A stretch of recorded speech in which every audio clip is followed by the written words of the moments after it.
Hello everyone, I'm Paavo Järvi, the music director of Tonhalle Orchestra Zurich. Welcome to Tram for Two, a series where I take my guests on a ride through Zurich. Why is the Finnish tango so underestimated?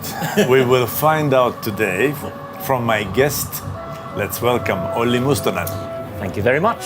Hello, Olli. Obviously, when you go to a tram, you encounter some very strange people. So. And obviously, having a Finn and Estonian in a tram in Zurich, that's already a beginning of a joke. I think so too, yes. You are a pianist, you are a composer, you're a conductor.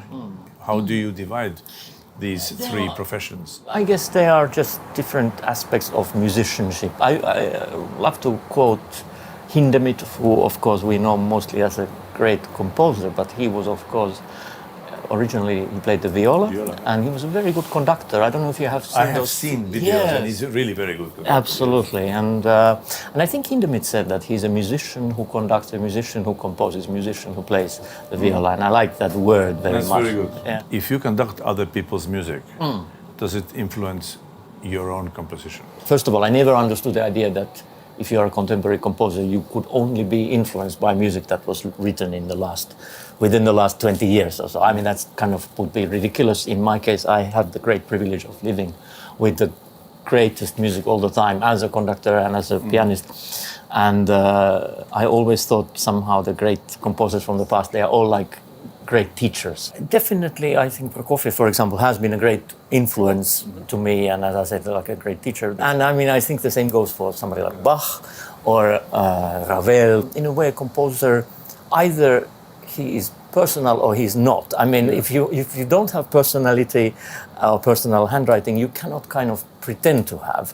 And on the other hand, if you do have, you cannot avoid having it in a way. How would you spend your life if you were not a musician? I don't know if I had any talent or anything else, but since childhood I was always interested in the nature or mathematics or... You would be a mathematician living in the forest.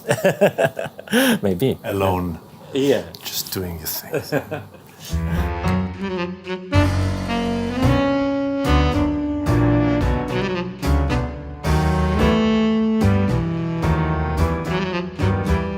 There is such thing as a Finnish tango. There is. Yeah. And I once remember being, maybe even in Turku, looking for a place to eat in the middle of the day because I had a concert at night and everything was closed. And I saw the pub and I saw maybe 10 or 15 older couples in a kind of a dark pub dancing tango. But it's kind of a slow Finnish tango, you know, and it was the most surreal thing that I could have ever seen. It's very touching also. It was around 3 p.m.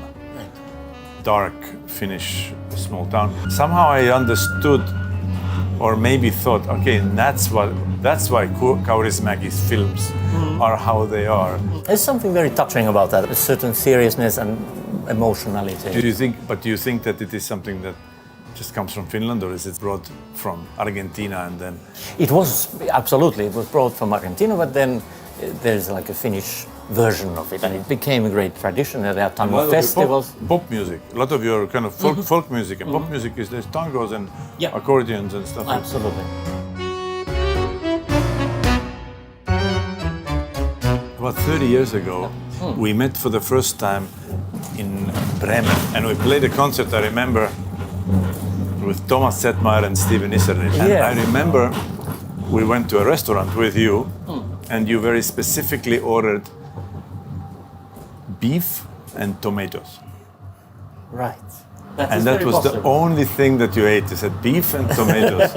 Are you still on that diet, or you have something similar? Your repertoire has grown since then. My repertoire is rather concise, how would I say, with food, but with music it is much broader. Yeah, so you don't only have Prokofiev and Sibelius. And which one is the beef and which one is tomato? You know, it is a funny thing about our languages. For a Finn, I was told, and you tell me if I'm wrong, that Estonian sounds like a very old-fashioned Finnish. Yes. Or archaic Finnish. And for Estonians, Finnish sounds like a very old Estonian. Yes. So in a way, it is a kind of our languages have evolved in different directions, but it sounds like an old version of Estonian or old version of Finnish, and some of the words are same, and they mean different things. That is, of course, the funniest thing about this confusion. I mean, I think one of the most famous one is the word pulm in Estonian. Pulma, which means in Estonian it means wedding. And in Finnish it means trouble. And also, vaimo in Estonian means ghost. And in Finnish it means wife. Our countries are like cousins in a way. I mean, we even have the same national anthem. Which is kind of a... And written by a German. Very strange thing. It's the same melody, different word. Which key is your... I think it can be transposed, I have to think. When I talked to Paavo Järvi, who was this famous Finnish conductor, who I'm named after, actually, he said that a perfect chorus for Kullervo would be Estonian male chorus, and I asked why. It's because their language sounds, their accent sounds like archaic Finnish.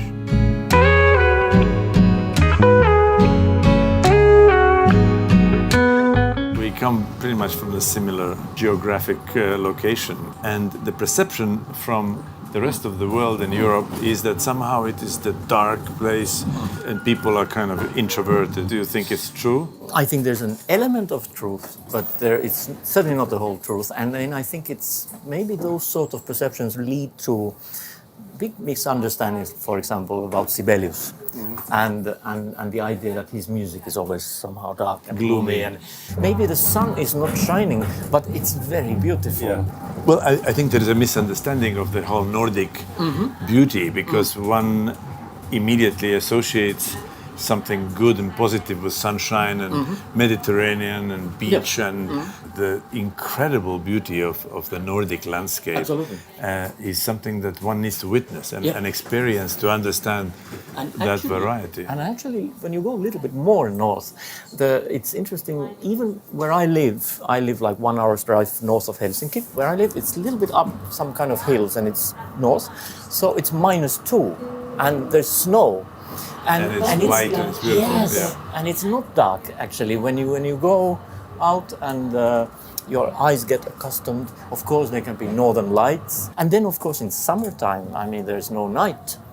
And it creates a very strong rhythm to the year, because winter and summer and spring and autumn, they're all very, very different. And spring and autumn, of course, there's the great spectacle of nature with the migrating birds, cranes, something and Sibelius loved. Yes. Exactly.